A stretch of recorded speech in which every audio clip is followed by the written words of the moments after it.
দেখুন, মসজিদটা কিন্তু আল্লাহর ঘর, ইবাদতের জন্য বানানো হয়েছে। তো মসজিদ যদি ইবাদতখানা হিসেবে তৈরি করা হয়, ইবাদতখানা কেন 24 ঘন্টা খোলা থাকবে? ইমাম, মুয়াজ্জিন, বিদ্যুৎ, মসজিদ তৈরি করার জন্য বিভিন্ন আমাদের খরচ হয় মসজিদে। তো সেখানে কি আমরা একটা লোক রাখতে পারি না বেতন দিয়ে, যে মসজিদে 24 ঘন্টা পাহারা দিবে?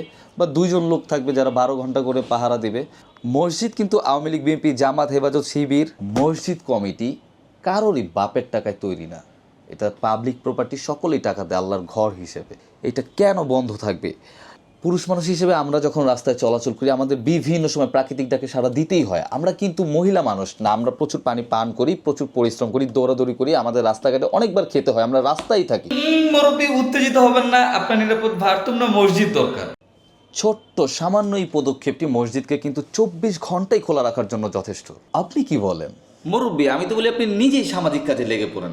নিজ এলাকার মসজিদে 5 ওয়াক্ত নামাজের পাশাপাশি নিজেই কিছুক্ষণ সময় পাহারা দেন না, অথবা নিজ অর্থায়নে একটি লোককে নিয়োগ করে দেন না। কয় টাকা আর খরচ হবে?